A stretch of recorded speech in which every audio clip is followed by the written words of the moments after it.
Está no ar. Idefran Responde, com Felipe Salomão.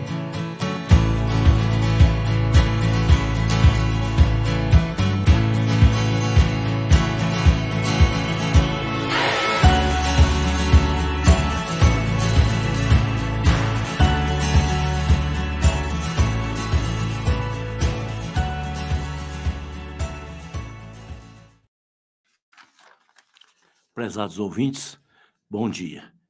Que as bênçãos de Jesus nos reconfortem o coração. Nosso caro confrade Marcos Fernandes, da cidade de Birigui, formula a seguinte questão: como a doutrina espírita pode contribuir para que tenhamos uma terra regenerada? Caro Marcos, caros amigos, caros ouvintes, Allan Kardec é o codificador da doutrina espírita. Para apresentar a doutrina espírita ao mundo, ele produziu 5 livros que são chamados o Pentateuco Espírita. Pela ordem, o Livro dos Espíritos, Livro dos Médiuns, Evangelho segundo o Espiritismo, o Céu e o Inferno e a Gênese. Entretanto, ele não ficou nesses 5 livros, que são monumentais.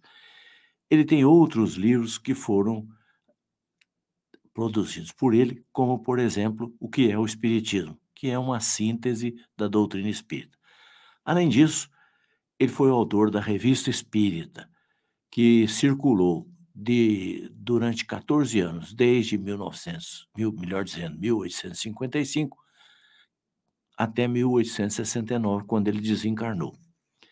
Mas há um outro livro dele, que sendo posterior à sua desencarnação, que se deu em 31 de março de 1869, é um livro chamado, por isso mesmo, de Obras Póstumas, onde os confrades que deram continuidade ao trabalho dele na França reuniram artigos que ele havia escrito e que havia deixado nas gavetas da sua escrivaninha de trabalho.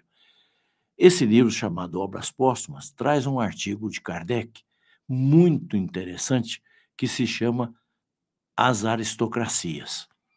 E nesse artigo, Kardec nos diz que a palavra aristocracia vem do grego aristos e kratos. Aristos, que é o melhor, e kratos, poder. Então, simplificando, a aristocracia seria o poder do melhor. E aí ele faz um estudo do surgimento das aristocracias na Terra, começando por dizer para nós que, com o surgimento da família, que as pessoas se reuniram para se defenderem dos animais, dos agressores, das intempéries, surgiu a primeira aristocracia, que é a chamada aristocracia do patriarcado, que é aquela que diz respeito ao trabalho dos anciãos, aqueles que eram mais experimentados. Pela força da experiência, eles assumiam o poder e eram ouvidos para as decisões. Então é a primeira aristocracia citada por Kardec, a aristocracia do patriarcado. Depois, para manter o poder, foi preciso exercer a força. E, em sequência à do patriarcado, surgiu a aristocracia da força. Por quê? Havendo a reunião de famílias, era preciso que alguém comandasse, que alguém dirigisse, e esse alguém se impôs pela força. Então, a primeira o patriarcado, depois a aristocracia da força. Com a multiplicação das sociedades, houve a necessidade de se conservar o poder, e o poder, então, foi exercido pela hereditariedade, quer dizer, o filho do rei naturalmente substituía o rei. Então, era a aristocracia da hereditariedade. Depois foi surgir o comércio entre os povos, a necessidade da troca das mercadorias, dos produtos, para satisfação das necessidades das pessoas. E aí foi preciso usar a inteligência para fazer com que o comércio se executasse. O dinheiro, as trocas, os valores, enfim, tudo relacionado ao comércio. E era preciso desenvolver a inteligência. Então, Kardec diz que A quarta aristocracia é a aristocracia da inteligência.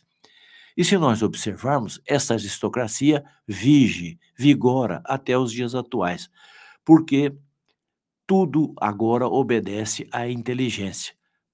Graças à tecnologia, o homem está indo aos outros planetas, está jogando satélites no espaço para fotografar o universo, mergulha no fundo dos oceanos para criar fazendas de produção, enfim, a inteligência não tem limite.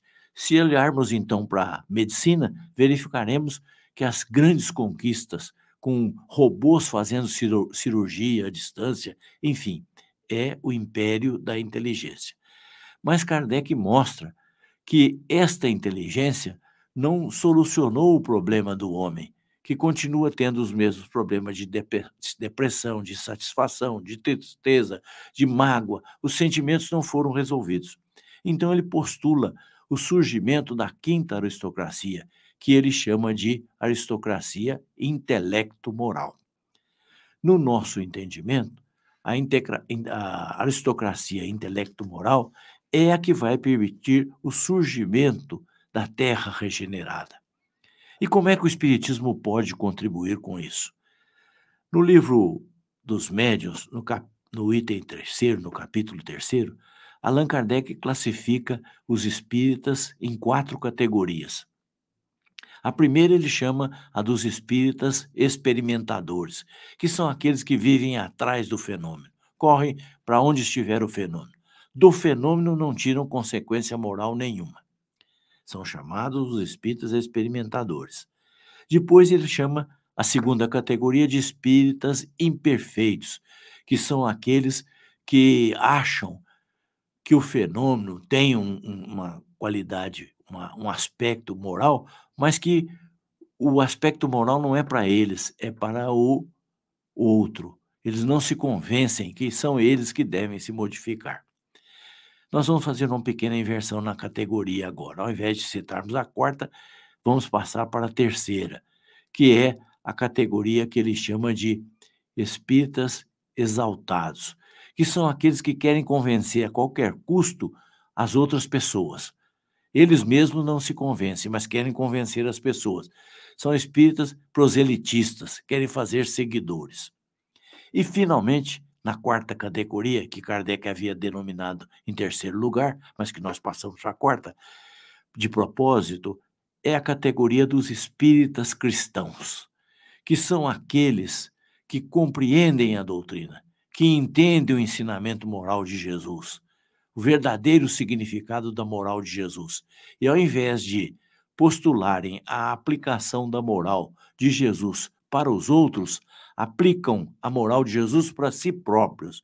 Quer dizer, são aqueles que se convenceram que eles devem se melhorar. Nós é que devemos nos melhorar com o ensinamento de Jesus. O Espiritismo não é para os outros, é para nós nos melhorarmos. O que isso tem a ver com o tema e o que nós falamos da aristocracia intelecto-moral? É o indivíduo que, modificado, vai modificar o mundo, vai implantar essa aristocracia, que será a aristocracia intelectual, porque nós precisamos da inteligência para avançar, e moral, para não fazermos da inteligência um instrumento de dominação, de exploração dos outros povos. Este é o grande objetivo da doutrina espírita. Também Allan Kardec, na conclusão do Livro dos Espíritos, onde ele discorre brilhantemente sobre diversos aspectos, no item 2 desta conclusão, ele diz assim: o Espiritismo é o mais terrível antagonista do materialismo. E é esse um aspecto que nós precisamos ressaltar. Por quê? Combatendo o materialismo, mostrando que a vida continua, que a vida é imortal, que a vida é sempre a vida, o Espiritismo vai convencer as pessoas da necessidade da aplicação moral, porque aí se justifica o amor, porque aí se justifica a caridade, porque aí se justifica a humildade, porque se a vida não continuar, nada desses valores tem significado. Por que ser humilde se a vida não continua? Por que ser amoroso se a vida não continua? Por que praticar a caridade se a vida não continua? Então, é por isso que Kardec afirma que o espiritismo é o mais terrível antagonista do materialismo. Então, combatendo o materialismo, mostrando que o verdadeiro espírita é o que se transforma moralmente, isso está exarado na questão do Evangelho segundo o Espiritismo, no capítulo 17, quando ele diz: conhece-se o verdadeiro espírita pela sua transformação moral e pelos esforços que emprega para domar as suas más inclinações.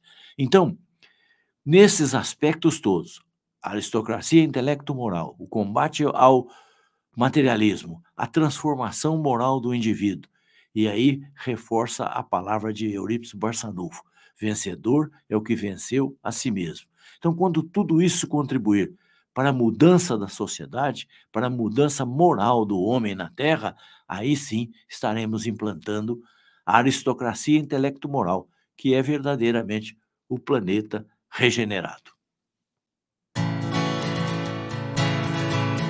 Esse foi Idefran Responde, com Felipe Salomão.